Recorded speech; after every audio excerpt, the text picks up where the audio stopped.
Long rebound. Steph, no timeout with 6. At 5, Curry for the lead.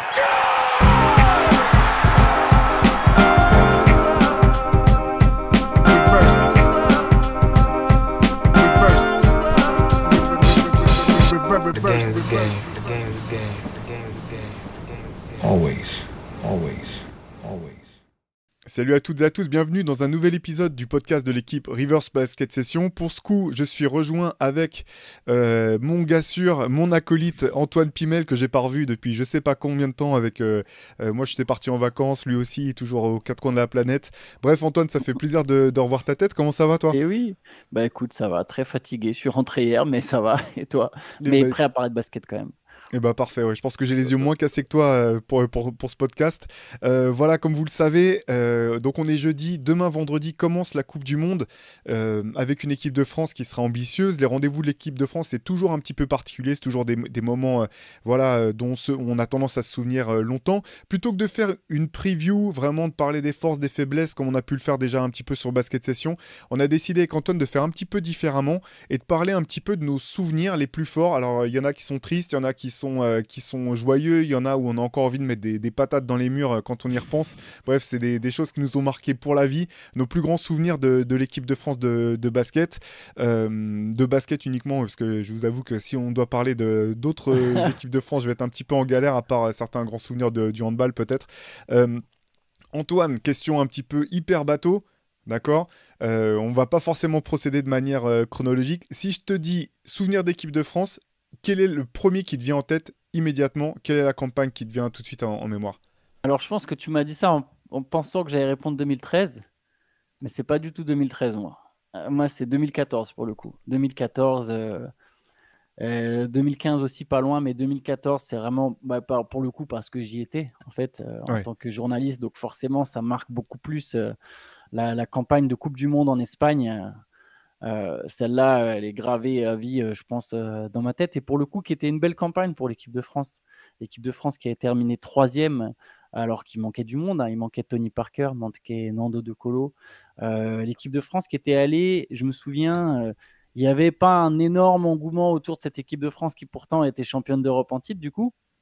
Parce que 2013, il y a la victoire à l'Euro, mais on s'était dit que c'était un peu une campagne de transition. Tony était encore vraiment le gros visage de l'équipe de France, la star de l'équipe de France, et du coup, il n'y avait peut-être pas... c'est une équipe de France emmenée par Nicolas Batum et Boris Dio, et on se demandait est-ce que vraiment à quoi ça peut prétendre.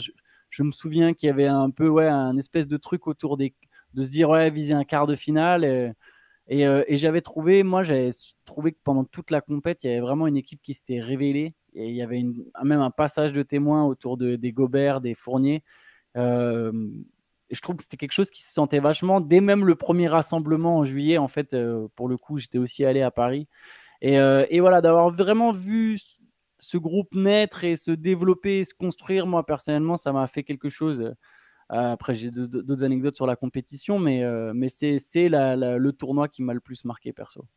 Ouais, c'est vrai que tu as raison de souligner que quand on a l'opportunité ou même la chance de pouvoir suivre une campagne internationale au jour le jour, il y a forcément un lien qui est un peu différent, parce qu'en fait, au-delà de voir les matchs dans la salle, on a aussi beaucoup plus d'accès avec les joueurs. Il y a des espèces de petits rituels qui se créent. Nous, on a aussi des souvenirs qui sont pas liés uniquement à ce qui se passe sur le terrain, mais aux coulisses, des échanges qu'on peut avoir avec des journalistes français ou d'autres types de journalistes. C'est vrai que c'est des choses qui marquent particulièrement. Moi, j'ai eu la chance de suivre 2 campagnes complètes. J'avais fait le championnat d'Europe 2007 qui était en Espagne déjà de l'équipe de France, qui avait été marqué par une campagne incroyable de la Russie, et que j'avais eu la chance de suivre dès les poules, qui avait fini championne d'Europe à la surprise générale derrière un Andrei Kirilenko incroyable.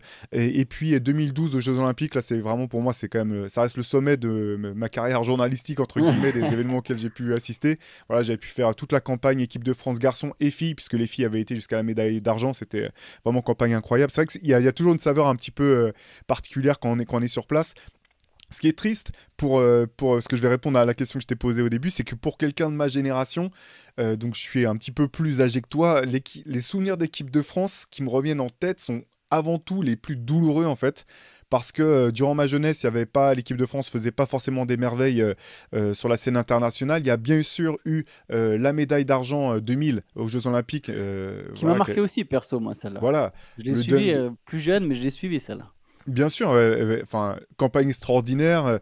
On sort un petit peu de nulle part. Ça serait peut-être insultant pour les joueurs qui formaient cette équipe, qui était vraiment une très belle équipe, mais c'était quand même une des belles surprises. Je pense que c'est la dernière des équipes de France et peut-être même la dernière des équipes internationales qui a joué Team USA sans penser vraiment qu'elle pouvait les battre. On les a joués en poule et on les a joués lors de la finale. Et je pense que, avec un peu plus la volonté ou ne serait-ce que se permettre d'imaginer qu'on pouvait les battre, on aurait pu les inquiéter encore plus. Puisqu'après, à partir de 2002, le château de cartes s'est effondré. Mais c'est vrai que, pour revenir à ce que je disais, moi, les souvenirs qui me viennent tout de suite en tête, c'est des souvenirs extrêmement douloureux. J'en ai deux. Je vais commencer quand même par celui qui, je pense, est un traumatisme national. C'est la demi-finale 2005 de l'équipe de France perdue face à la Grèce. Pour rappeler un petit peu le contexte, c'était un championnat d'Europe extrêmement compliqué. L'équipe de France était très mal embarquée, a dû aller taper la Serbie chez elle à Novi Sad dans un match défensif incroyable pour avoir une chance d'exister. C'est hissé jusqu'à la demi-finale. On menait de +7 à 45 secondes de la fin. Scénario où tu dis c'est impossible de perdre. Et ben si, en fait c'est possible de perdre. Des fautes bêtes, des ballons perdus, des lancers francs ratés. Et un tir à 3 points incroyable de Dimitris Diamantidis qui nous crucifie juste avant le buzzer. On se retrouve à finalement exploser l'Espagne dans le match pour la 3e place. Mais c'était un petit peu, je vais pas dire anecdotique, parce que c'est une époque où on gagnait pas souvent des médailles. Donc aller chercher cette médaille de bronze, c'était important. Je pense que l'écart face à l'Espagne, par contre, était un peu anecdotique. L'Espagne jouait l'or et rien d'autre et ils n'ont pas réussi à se remotiver. Là, il faut rendre aussi hommage à l'équipe de France qui a su rebondir pour aller chercher cette médaille. Mais la demi-finale perdue face à la Grèce, c'est vraiment... je te parlais tout à l'heure de coup de poing dans le mur, c'est littéralement, en voyant le match, je peux te dire où j'étais, avec qui j'étais, je peux te dire ce que j'ai dit et à quelle force j'ai mis un coup de poing dans la table quand Antoine Rigaudot a raté ses lancers francs. Bref, ça reste un des moments les plus douloureux, mais les plus marquants de mon rapport à l'équipe de France. Et le deuxième, du coup, l'autre... Alors, deuxième, c'est la campagne précédente 2003. Alors, on a fait un papier en long et en large. Celle-là, je ne l'ai même pas en tête pour te dire la 2003. Ouais, dans le MOOC numéro 9, spécial 2003, en fait, dans lequel on détaille un petit peu pourquoi 2003 a été une année charnière dans l'histoire du basket et comment elle a pu annoncer un certain nombre de choses. Il y a un papier qui est passionnant. Je trouve que c'est peut-être des plus... pas des plus intéressants, mais c'est pas moi qui l'écris, donc j'en parle de manière assez détachée. Il est vraiment extraordinaire, ce papier de Frédéric Gonella, où il a été revoir les différents acteurs de cette équipe de France 2003. Cette équipe de France, je vais vous donner un petit peu le roster, mais ça reste à ce jour pour moi l'équipe de France la plus dominatrice que j'ai vue sur un terrain. J'ai jamais vu des adversaires de l'équipe de France être à ce point, alors terrorisés, j'exagère, mais... Tu sentais la peur que cette équipe de France infligeait aux adversaires. Donc Tony Parker, tout juste champion NBA, Moustapha Sonko, Tariq Abdul-Wahad, Jérôme Moïseau, Boris Diaw, tout jeune, Florent Pietrus, Alain Digbeu, Laurent Forest. Une équipe, j'ai jamais vu une équipe de France dominer autant ses adversaires physiquement, défensivement, Makandou Massi. Bref, c'était vraiment une équipe de France incroyable qui est passée pas loin de l'exploit. Encore une fois, ça s'est joué en demi-finale face à la Lituanie qui a finalement été championne d'Europe. Magnifique équipe de Lituanie. Ça joue sur pas grand-chose et en fait, comme la plupart des acteurs ont pu le dire par la suite, cette équipe, elle était construite pour jouer l'or et rien d'autre. Et en fait, derrière, on explose complètement dans le match contre la 3e place qui était qualificatif pour les Jeux Olympiques de 2004, donc qui était vraiment très important.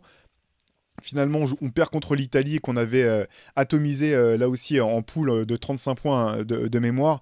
Et finalement, on ne va pas jusqu'au bout de l'aventure. Cette campagne et celle de 2000, elles ont été importantes parce qu'elles ont, je pense, empêché finalement l'équipe de France d'avoir une vraie transmission en fait, de génération en génération.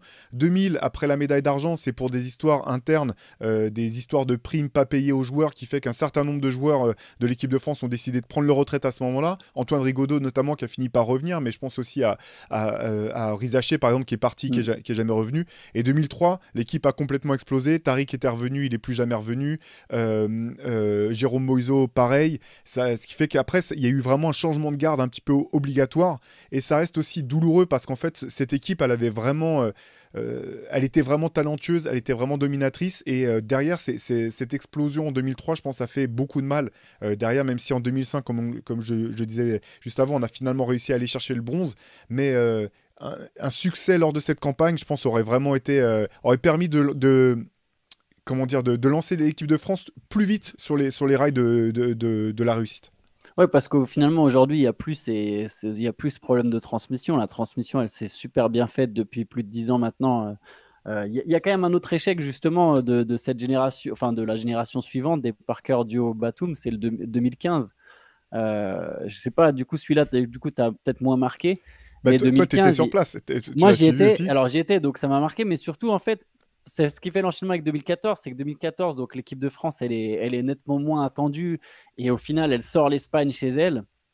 Donc c'était magnifique et tout ça pour derrière se planter, je pense, ça a mis l'équipe un peu sur un nuage et malheureusement, je pense qu'elle n'est pas redescendue de son nuage assez vite parce que la demi-finale contre la Serbie était vachement prenable et les Français perdent pour finir ensuite 3e de la Coupe du Monde. Contre l'Espagne, la demi-finale.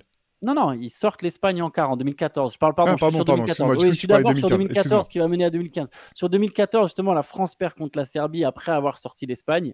Et c'est dommage parce qu'ils ne sont pas passés loin de jouer une finale de Coupe du Monde contre les Américains. Alors, je pense que les Américains, cette année-là, imprenables. Il n'y avait aucune chance, je pense, d'aller chercher l'or. Mais il y avait au moins la possibilité de jouer cette finale. Et l'équipe de France, s'était plombée un peu elle-même, je pense, contre la Serbie de Bogdanovic, mais avait quand même fini 3e. Et donc, cette 3e place, par contre, cette médaille de bronze sans Parker, on s'était dit, sans Parker, sans De Colo, il y a un espèce de... Voilà, il y a des jeunes... Gobert, il faut comprendre que Gobert, 2014, Gobert, c'est personne, en fait. Il est drafté en 2013, il a passé un an plus ou moins en G-League. C'est pas qu'on ne sait pas qui c'est, mais il n'a pas de référence internationale. Et du coup, lui, il se révèle sur cette compète, notamment en bloquant Marc Gasol. Il y a tout un truc et on se dit, mais là, avec Gobert qui progresse, Fournier qui pousse, Batum qui est dans son prime, entre guillemets, Tony Parker qui va revenir, De Colo qui va revenir, ça va être énorme, l'équipe de France en 2015, l'Euro à la maison. Il y a De Colo, entre-temps, qui prend complètement l'Europe d'assaut. Donc, on se dit, 2015, c'est l'année où c'est sûr, on va gagner chez nous. C'est prévu à Lille en plus. Alors, on ne savait pas encore ce que ça donnerait, l'ambiance dans le grand stade, mais dès les premiers matchs, on a vu, c'est complètement dingue pardon, avec les records d'affluence qui sont évidemment battus. C'est un stade de foot dans lequel on a créé un terrain de basket. Et on se dit, c'est le moment parfait. Et les Espagnols qui sont venus évidemment prendre leur revanche. 2015, la défaite justement en demi-finale, comme tu le disais, contre l'Espagne, après prolongation, avec un Pau Gasol absolument monstrueux. Celle-là, elle fait mal parce que c'est à domicile. Il y a une ambiance de fou. Tu as une équipe de fou. Tu te dis, elle est faite, cette équipe, elle est faite pour tout raser. Et non, tu perds contre une équipe d'Espagne qui n'a pas été sous-estimée, je pense, par les Bleus, mais qu'on avait presque oublié, tu vois, vu qu'on les avait tapés chez eux. Tu vois, il y a un peu ce côté bon. Allez, eux, c'est bon, ils sont finis. C'est notre tour. C'est à notre tour de dominer l'Europe. Et non, au final, l'équipe de France, elle court toujours après cette nouvelle médaille d'or, quoi.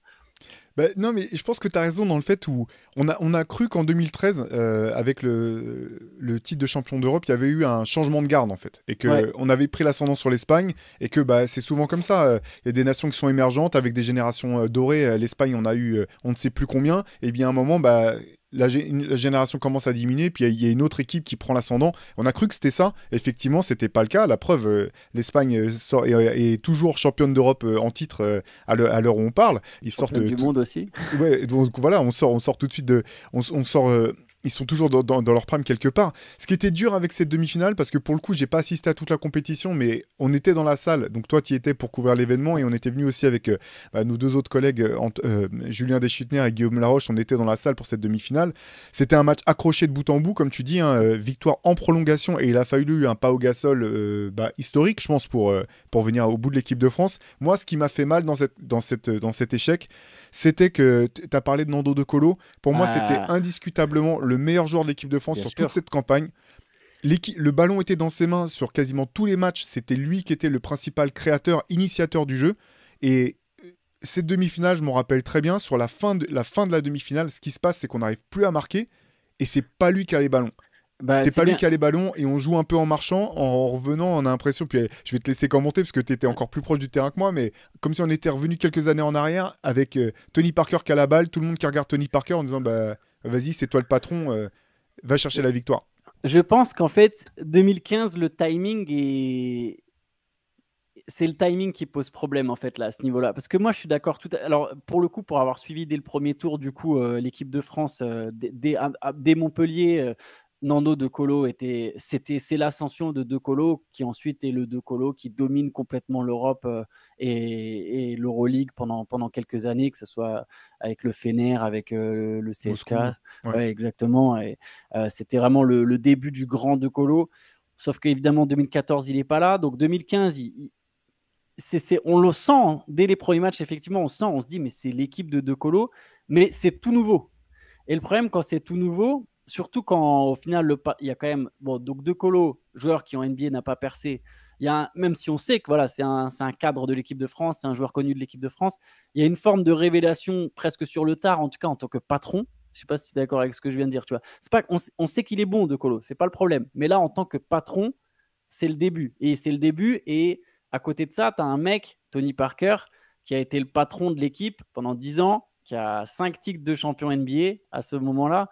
4 titres de champion NBA, 4 bagues, joueur historique, qui commence à être sur le déclin. Je pense que 2015, on est doucement sur le déclin. Enfin, on en a fait tout un podcast sur le déclin d'ailleurs avec Ben et Shai que je vous invite à aller voir. Mais voilà, le déclin c'est relatif. Ça ne veut pas forcément toujours dire que le joueur est mauvais. C'est fini de grimper en fait. Voilà, c'est exactement. Voilà, la définition toute bête, pure et dure, c'est que voilà, tu commences à descendre.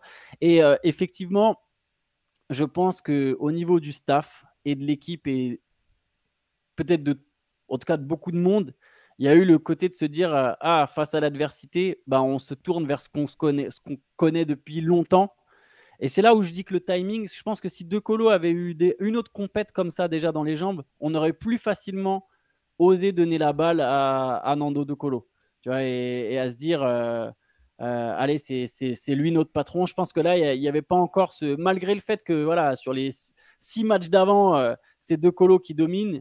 Il y a ce truc quand tu es vraiment dans le dur, et c'est ce qu'on voit souvent des équipes dans l'adversité, elles ont tendance à se retourner vers soit ça peut être négatif dans tu vois, elles tombent dans leurs mauvaises habitudes, je pense aux Sixers en NBA ou à des trucs comme ça, mais en tout cas tu te retournes vers ce que tu connais par cœur, et ce qu'on connaît par cœur c'est de donner justement la balle à Tony Parker, et ça a été le problème sur cette demi, clairement. Ouais, en fait finalement j'ai été doublement surpris parce que j'avais été hyper agréablement surpris de voir que finalement il y avait eu cette intelligence collective de se dire non, c'est Nando qui est en train de prendre l'ascendant, donc c'est lui qui va créer le jeu, qui va être le premier porteur de ballon durant toute la compétition. Moi j'avais été hyper agréablement surpris de ça, d'autant que l'équipe fonctionnait à plein régime, et après à l'inverse hyper déçu finalement de voir que sur cette fin de match où on manquait de rythme, on manquait de création, il n'a pas eu même l'opportunité de vraiment pouvoir intervenir. On va pas revenir. Il y a une faute sifflée un peu dure sur Rudy Gobert à la fin du temps réglementaire qui est vraiment dure sur Pau Gasol. Rudy fait un travail quand même, malgré les performances dantesques de Gasol. Rudy est bon. Hein. Je pense que c'est vraiment pas là-dessus que ça se joue. Il y a aussi une logique. Hein. Quand tu es l'agresseur, tu es toujours plutôt plus récompensé que par les arbitres. Ça, je pense que c'était anecdotique. Je pense vraiment que l'équipe de France a vraiment raté une occasion là, de réaliser le doublé. Faut reconnaître qu'ils sont... Là, encore une fois, ils ont eu la maturité de pouvoir rebondir pour aller chercher la médaille de bronze. Ouais. C'est pas toujours si simple. Contre une équipe de Serbie qui, pour le coup, elle aussi avait beaucoup déçu en demi-finale. C'est-à-dire que la Serbie était l'autre gros favori de la compète avec l'équipe de France, et la Serbie s'était aussi plantée en demi. Et eux, pour le coup, les Serbes, ils n'ont pas joué le match pour la 3e place. Ils n'avaient pas du tout réussi à se remobiliser. Mais tu as raison, c'est vrai que souvent, au final, les Français ont quand même souvent réussi à effacer vite la déception, en tout cas dans le sens pour au moins dès le lendemain, c'est souvent le lendemain le match pour la 3e place, ou 2 jours après, très vite se finir sur une bonne note. Tu vois, pour le coup 2014 ça avait été le cas, 2015 aussi, au moins ça fait 2 médailles de bronze de suite. Mais ouais, je pense clairement que ça aurait été le doublé, et en plus c'était voilà, comme j'ai dit, en France, tu gagnes en France, tu renforces encore plus cette espèce d'engouement incroyable qui commence à naître autour de ton équipe nationale de basket. Et d'ailleurs, derrière 2015, par contre, même si ça finit sur une médaille de bronze, il y a 2 campagnes absolument dégueulasses, entre guillemets. C'est les JO de Rio 2016 qui sont la dernière de Parker, puis ensuite l'Euro 2017, l'Euro 2017 qui est catastrophique. Là, il y a 2 campagnes très moches de suite, quoi. Ouais, je suis d'accord. Même, je propose qu'on parle pas de 2016 parce que ça me fait remonter trop de billes. Je propose pas quoi. Par contre, juste pour revenir sur 2015, en fait, et puis après, je pense qu'on pourra partir sur d'autres choses. Mais ce qui était dur aussi, c'était de voir cette équipe de France qui avait super bien joué tout l'essentiel de cette demi-finale face à l'Espagne, être dans une situation où à nouveau on n'arrivait plus à créer du jeu. Et moi, ça m'a énormément rappelé le quart de finale des Jeux Olympiques 2012 parce que j'étais dans la salle. C'était un match où l'équipe de France avait bien joué et notamment, je trouve que c'est une des premières fois où manifestement le discours du groupe, c'était de se dire bon, on va pas subir. Donc ils étaient rentrés sur le terrain déterminés, ça avait joué très dur dès le début du match et pour une fois les Français étaient ceux qui donnaient du punch. Je pense notamment à Reni Turiaf qui avait vraiment été très bon dans ce registre-là, aller au mastic, sortir les coudes s'il fallait, etc. Et en fait on est arrivé sur une fin de quatrième quart-temps où on a été incapable de marquer, on a complètement calé en fait face à une très belle équipe d'Espagne, hein. Je retire rien à ce que l'équipe d'Espagne a pu fournir et voilà le point d'exergue un petit peu de ce quart de finale, ça avait été ce fameux coup de poing de Nicolas Batum en sortie de temps mort là, qui était arrivé, qui avait allumé Juan Carlos Navarro à bout portant. C'est un peu lunaire quand on connaît voilà, le garçon qui est Nicolas Batum, qui est quand même plutôt posé, etc. Mais c'était bien l'image de... Je trouve ça représentait ce sentiment d'impuissance en fait de l'équipe de France à finalement à caler face à cet adversaire. Finalement, c'est Navarro qui avait pris, mais je pense que c'était plutôt Rudy Fernandez qui était une fois de plus le plus agaçant dans ce match. Et voilà, et en 2015, j'ai eu le sentiment que c'était un petit peu le scénario qui se répétait, alors que, encore une fois, durant la compétition, je m'étais dit, bah non, avec Nando en principal, en pointe, en fait, sur l'attaque, et puis Tony Parker qui avait manifestement voilà, accepté de pas... C'est pas pour dire que Tony avait un rôle mineur, hein, c'était pas du tout le cas, mais simplement, il y avait plus d'alternance dans le jeu, ça permettait à chacun d'être agressif à son tour et en même temps de faire travailler, de faire bénéficier, enfin, que tout le monde en bénéficie. Voilà, j'ai eu un petit flashback des JO 2012 sur cette campagne 2015. Ouais, les Bleus étaient moins prévisibles. Et puis d'un coup, c'était retombé dans leur travers. Avec ce que tu dis, le jeu arrêté, qu'est-ce qu'on fait? Tiens, on passe à la balle à Tony, puis qu'est-ce qu'on fait? Et au final, les Espagnols, ils savent très bien défendre sur ça parce qu'ils avaient l'habitude. Je pense, je vais aller plus loin, enfin, m'éloigner un peu des compètes, mais juste vis-à-vis de l'Espagne, parce que c'est quand même une grosse partie finalement de l'histoire de l'équipe de France, c'est l'équipe d'Espagne, et notamment la bête noire. Je pense que le signe de Batum, pour moi, c'est toute la frustration. Je l'interprète comme ça. Tu parlais de l'impuissance, je pense que c'est ça. Et j'ai l'impression, en tant que Français, que souvent, on avait le sentiment qu'on était plus fort qu'eux, en fait. Tu sais, de se dire, non, mais attends, regarde notre équipe, on est plus fort qu'eux. Individuellement, tu vois, tu te dis, mais comment ça se fait qu'ils nous battent à chaque fois? On devrait faire au moins jeu égal et on peut vraiment les taper. Et au final, à chaque fois que ça compte, les Espagnols gagnaient. Et je pense que, surtout si avec le recul et encore plus maintenant qu'on voit tout ce qui s'est passé derrière pour l'Espagne, au final, ils étaient juste meilleurs que nous, quoi. Tu vois, je sais que ça peut être dur à dire parce qu'encore des fois avec le recul, on peut se dire non, mais c'est pas passé loin, tu vois. Non, mais regarde l'équipe qu'on avait, mais très sincèrement, juste l'impression que c'était meilleur que nous, quoi. Sur 2012, je partage ton avis en fait, parce que vraiment, on aurait pu prendre ce match, mais l'Espagne était meilleure. Ça, je reviens pas dessus. 2015, je pense que là, voilà, il y a plus débat. C'est pas pour dire que l'équipe de France était bien meilleure que l'équipe d'Espagne, hein, c'est pas du tout ça. Mais je pense qu'il y avait un équilibre des forces qui était, c'était plus à l'équilibre, quoi. Ce qui est ironique, c'est que 2013, quand la France gagne, il n'y a pas Pogazol, quoi, en fait. Ça veut pas dire qu'il y a pas. Et pourtant, c'est quand même chaud pour les battre. Je pense que maintenant, le discours de Tony Parker a fait le tour de France 3 fois. Dans l'intérieur sport, on voit le discours où il met une gueulante à tout le monde dans le vestiaire à la mi-temps. C'est chaud pour battre cette équipe d'Espagne de Ricky Rubio, mais sans Pogazol. Mais voilà, quand il y avait Pau, j'ai l'impression. Mais par contre, si on peut aller si on se concentre sur aujourd'hui et qu'on va sur des souvenirs récents positifs, Je pense que là, par contre, le rapport de force est inversé. Je sais que pourtant, l'Espagne vient de gagner l'Eurobasket contre la France et vient de gagner la Coupe du Monde. Et du coup, tu me fais une tête, mais qu'est-ce qu'il raconte celui-là? Mais je pense qu'à partir d'aujourd'hui, je pense que l'équipe de France est en passe au niveau européen, en tout cas, de pouvoir prendre l'ascendant au moins sur les Espagnols.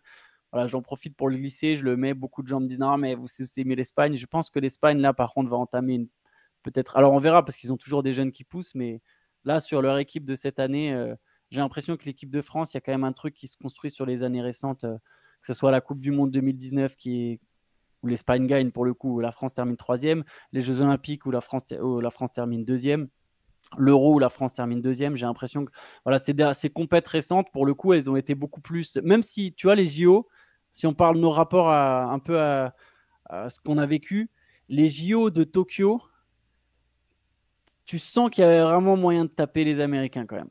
Ah bah, oui. Qui ont été battus en poule. Enfin, la France a battu les États-Unis en poule pour ensuite perdre en finale, mais ça a été chaud jusqu'au bout. Si je dis pas de bêtises, c'est 4 points d'écart ou 6 points d'écart à la finale. C'était serré en tout cas. C'était serré jusque dans les 3 dernières minutes. Vraiment. Je crois que c'est 4 ou 6 l'écart final. Et sur cette compète, tu sens qu'il y avait moyen quand même d'aller chercher les Américains quand même.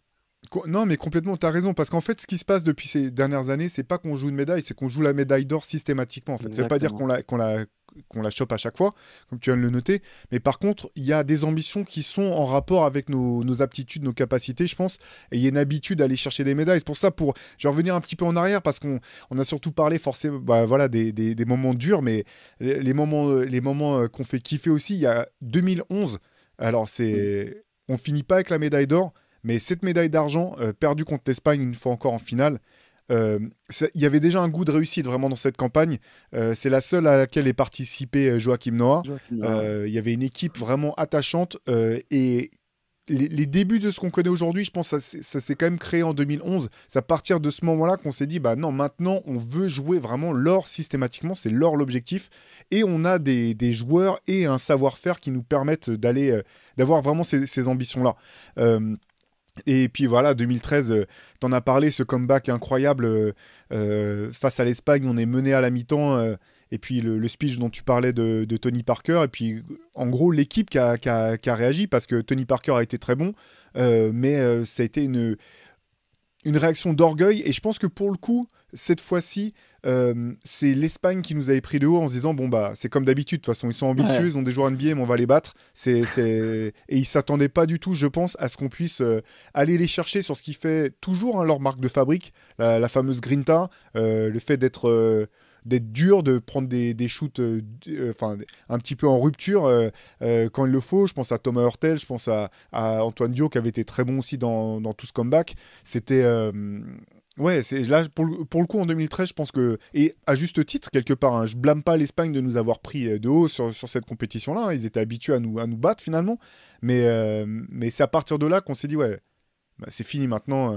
Vous avez battu, ouais, en 2011 vous avez battu, en 2012 ils nous battent en quart de finale en nous ayant choisi. Je continue à le marteler parce que il faut se rappeler que c'est toujours, bon bien sûr c'est interdit de faire exprès de perdre un match pour choisir son adversaire. Scariolo peut dire ce qu'il veut, les joueurs peuvent dire ce qu'ils veulent. Je sais qu'ils ont choisi de pas jouer jusqu'au bout le match contre le Brésil parce que Marc Gasol est un joueur trop intelligent pour faire les fautes qu'il a fait dans ce match-là sans que ça soit volontaire.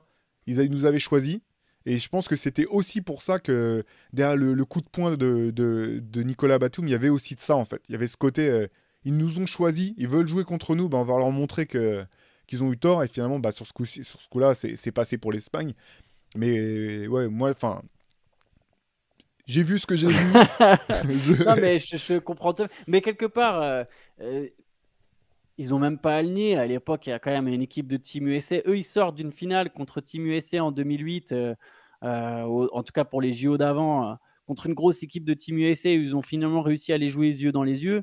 Bah, je comprends qu'en 2012 ils aient eu envie d'éviter Team USA jusqu'en finale. Je veux dire, c'est de pas être dans le même tableau que le Team USA, ça se comprend aussi à ce moment.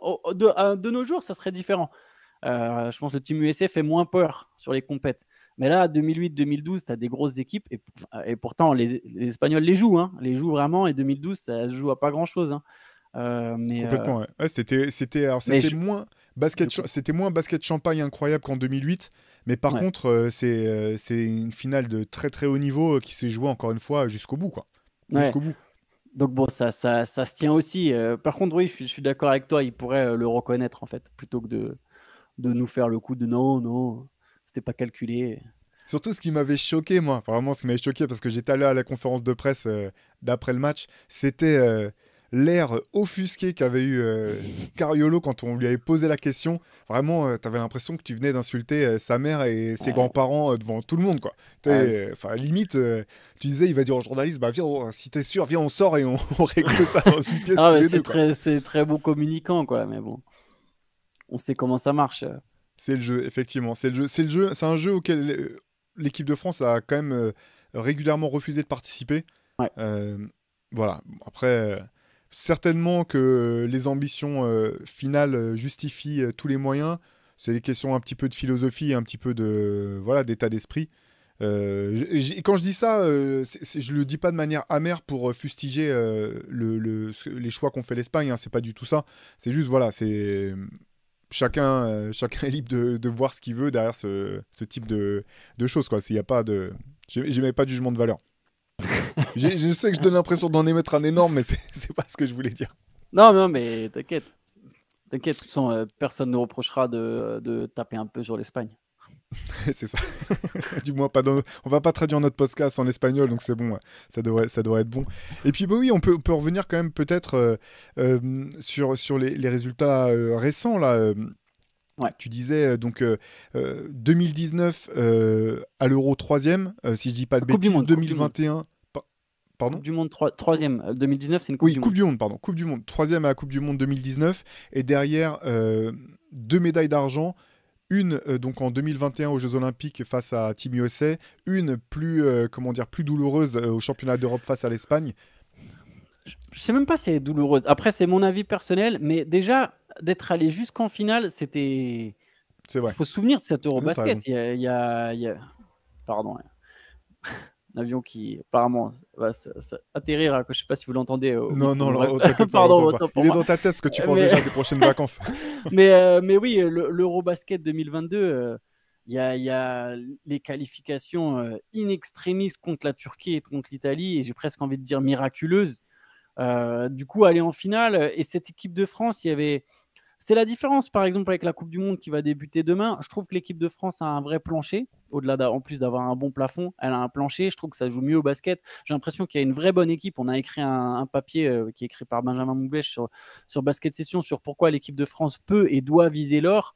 Je trouve l'équipe de cette année est beaucoup plus complète que l'an dernier où ça cherchait un peu, et voilà, ça va jusqu'en finale, mais ça aurait pu sortir en fait dès les huitièmes. Dès les huitièmes, franchement dès les huitièmes.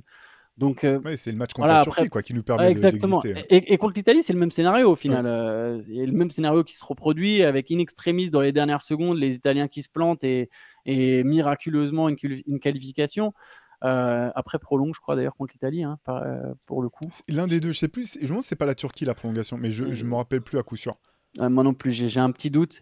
Mais du coup, voilà, même si ça peut faire mal de reperdre contre l'Espagne et puis de se dire « Ah, mais il y a Juancho Hernan Gomez qui a joué le meilleur basket de toute sa vie sur un match. » Mais voilà, quelque part, c'était une équipe qui manquait quand même de playmaker. Thomas Hurtel était un peu le seul capable d'assurer de la création. Voilà, il y avait quand même beaucoup de lacunes, toujours des passages à vide de cette équipe de France constamment tout au long du tournoi. C'était une équipe qui, selon moi, ne pouvait pas gagner. J'ai l'impression que les Espagnols et les Allemands avaient quand même des équipes nettement supérieures. Alors, les Allemands, ils tombent contre l'Espagne en demi-finale, mais du coup, c'est déjà presque bien de s'en sortir avec une médaille d'argent sur cette compète, je pense, 2022. Non, t'as raison. C'était plus le côté perdre encore contre l'Espagne qui faisait que je disais douloureux parce que voilà, à cause de l'historique dont tu parlais. Mais effectivement, c'est vrai que même on faisait les podcasts à chaque semaine quasiment. On disait, on ne sait pas où va pouvoir aller cette équipe parce que la hiérarchie était extrêmement floue. Il n'y avait pas de playmaker. C'était assez marrant de voir Rudy Gobert qui se faisait allumer de partout parce qu'il ratait des points, alors que finalement, ça a été le meilleur joueur peut-être sur la durée de la compétition par son apport défensif au rebond face à la Turquie. Jamais on passe ce match si Rudy Gobert n'est pas au niveau qui a été le sien sur ce match-là. J'ai l'impression que cette équipe de France était vraiment dure à cerner, dure à évaluer. finalement, on fait un parcours où on finit avec une seule défaite, si je me trompe pas. Hein, c'est la finale perdue contre l'Espagne, c'est ça hein, ou je me trompe dans ce que je te raconte? Il n'y a pas un match contre l'Allemagne Ah, si. Non, bah, je dis des bêtises. Je crois qu'il y a un match contre l'Allemagne en poule. Ouais, non, oubliez ce que j'ai dit, mais c'est vrai que finalement, comme toujours, tu passes un quart de finale, tu passes une demi-finale, derrière tu te dis, bon, bah c'est parti, on va aller chercher l'or. Et contre la Slovénie aussi, pardon.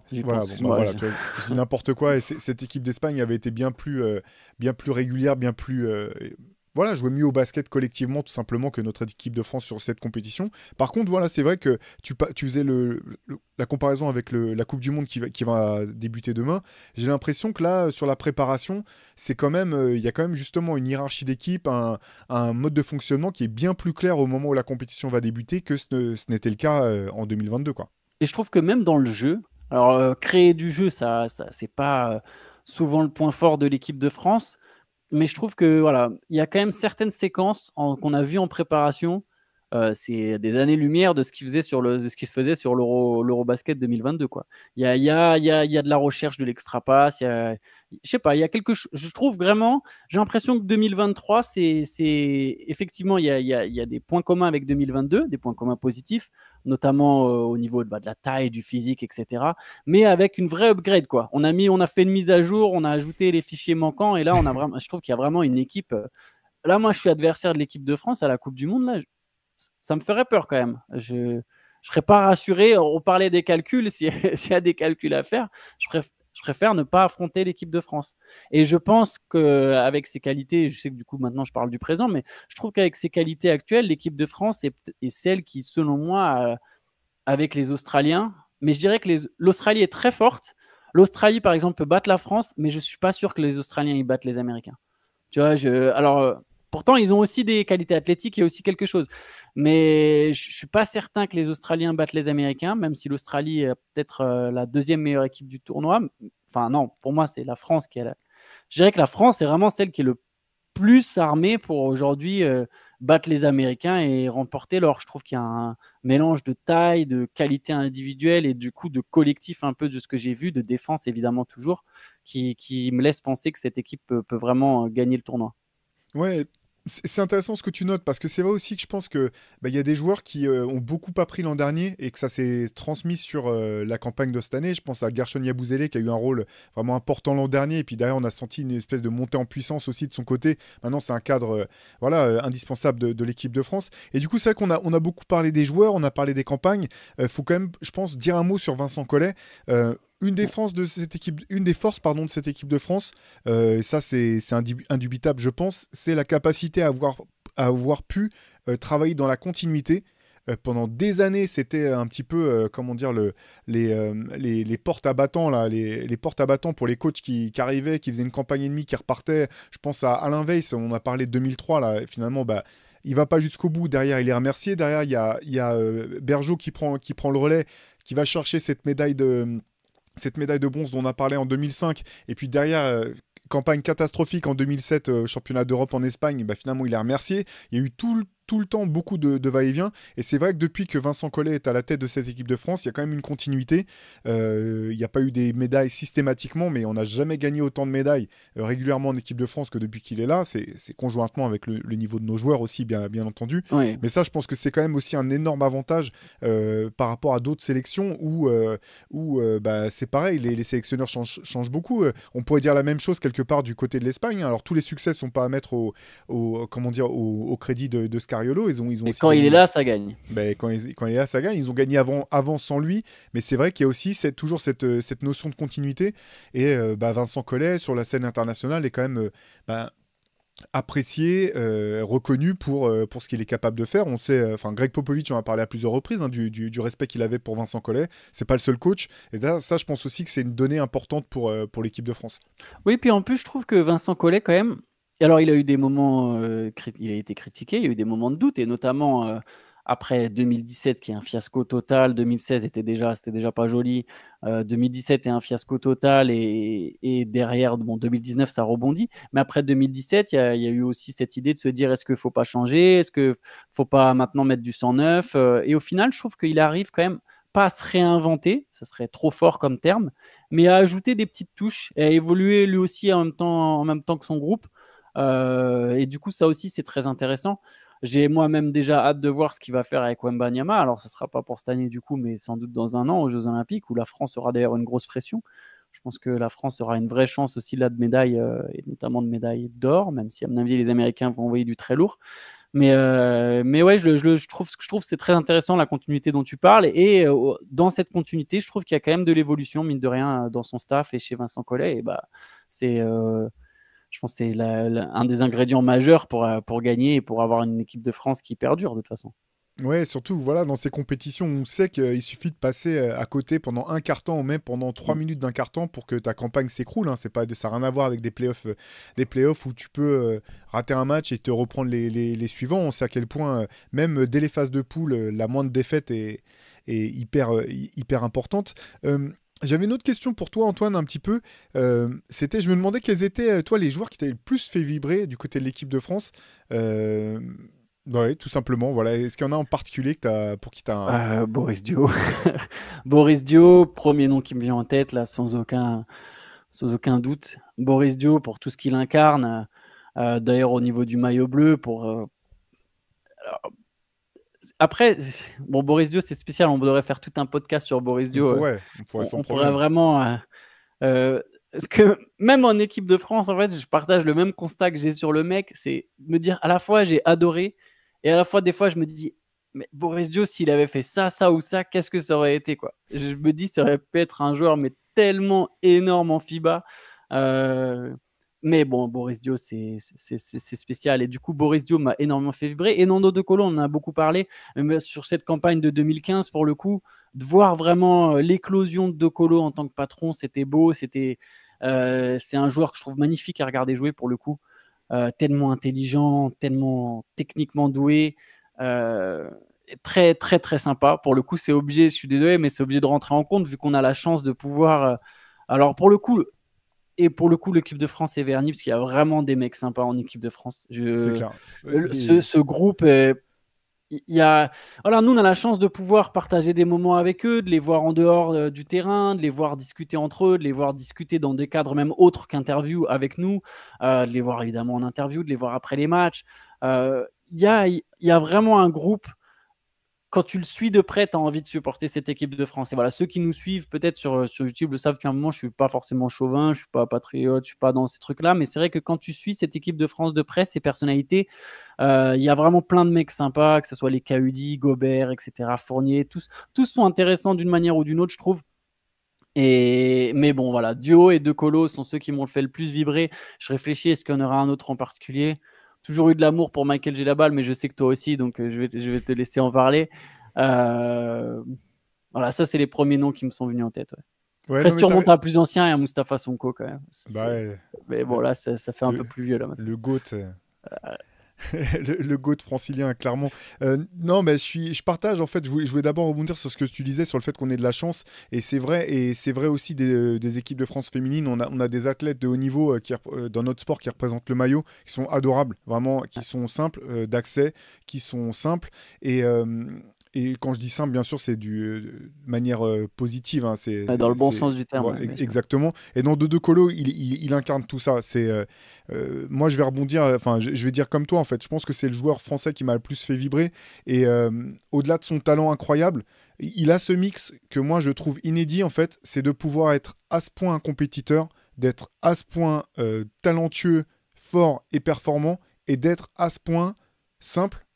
Sans être un connard, quoi. D'avoir un tel recul, en fait. Mais honnêtement, j'ai eu la chance, Nando, de le suivre. Alors, c'est pas mon pote dans le sens où je le connais pas plus que dans notre relation de journaliste athlète de haut niveau, mais j'ai eu la chance de le suivre depuis ses débuts à Cholet.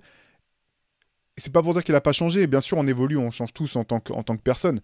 Mais il a gardé la même simplicité. C'est un mec en or. J'ai rien de plus à dire. Et sur un terrain, quel basketteur, quoi. Que ce soit...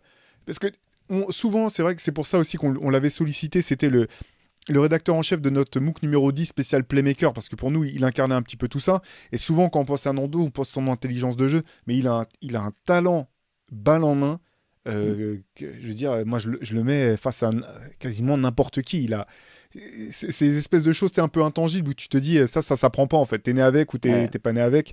Il a, voilà, ce espèce de coup de génie, on peut appeler ça comme on veut. Et tu parlais de Michael Djellabal, bah, c'est celui que j'allais noter aussi. Donc, de Choletais pour le coup, alors que je suis pas du tout de la région. Mais Michael Djellabal, pour moi, c'est le soldat parfait en fait. Pareil, de toute sa carrière, j'ai l'impression que durant toute sa carrière, quel que soit le contexte, que ça soit enfance avec Cholet, au Real Madrid, en NBA quand il avait des minutes ou en équipe de France, il va tout le temps finir avec entre 12 et 14 points à plus de 50% de réussite, une défense de fer, du rebond, un petit peu de passe, alors pas forcément à la création, mais par contre, voilà, espèce de faciliteur de jeu, pas garder la balle dans les mains pendant des heures. Et le truc, quand je pense à Michael Djellabal, je pense à son jeu dos au panier, son jeu posté. C'est comme Sean Livingston à l'époque des Warriors. Jeu posté de Michael Djellabal, tu pouvais marquer 2 points sur la feuille de stats directement. Tu n'étais même pas obligé de le regarder et finir l'action. Un joueur d'une sûreté dans ce registre, et il m'a fait... Ouais. J'adorais ce joueur. Et là aussi, un mec adorable. Franchement, et qui revient de loin. Enfin, pour ceux qui ont suivi sa carrière de près, ils le savent peut-être, mais il a eu une très grosse blessure au genou quand il était en NBA.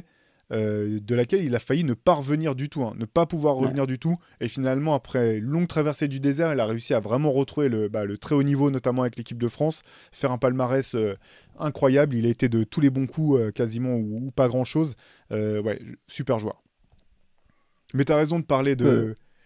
Vas-y, pardon. Excuse-moi. Non, je peux que valider ce que tu dis. Mais après, il y en a eu plein d'autres. Bien sûr, on est sorti un petit peu de Tony Parker, qui reste à coup sûr le meilleur joueur français de l'histoire. Antoine Rigaudot, Moustapha Sonko, que tu as cité à juste titre. On a eu exactement, ouais, voilà. Dont les enfants prennent plus que bien le relais d'ailleurs. Aussi bien en masculin qu'en filles, aussi bien chez les garçons que chez les filles. Ouais, c'est clair. Non, mais c'est vrai qu'on a eu de la chance avec les joueurs. En fait, on a eu de la chance quand même avec nos joueurs en équipe de France, nos joueurs et nos joueuses. C'est plus les résultats qui longtemps n'ont pas été au rendez-vous. Et là, pour le coup, on a de la chance maintenant parce que depuis plusieurs années, comme tu le disais, Antoine, quelle que soit la compétition qui commence, on joue les meilleures places. En jeune, encore cet été, on a fait un carton plein. Il y a eu des tonnes de médailles, en médailles d'or, d'argent, etc. C'était encore un été très réussi du côté des équipes de France jeunes. Tout est ouvert du côté de l'équipe de France. C'est pour ça que ça va être aussi intéressant de voir cette Coupe du Monde.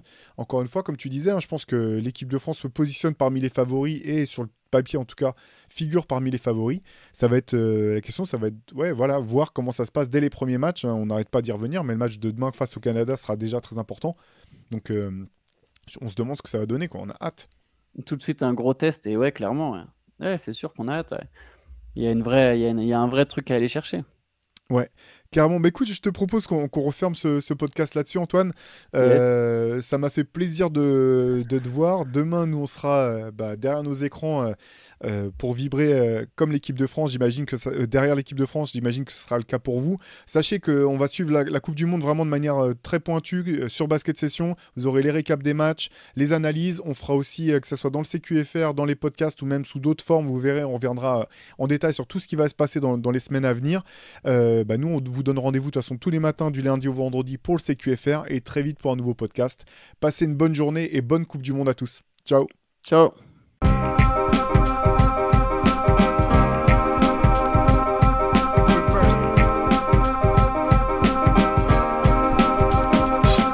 The game is out there and it's either play or get played.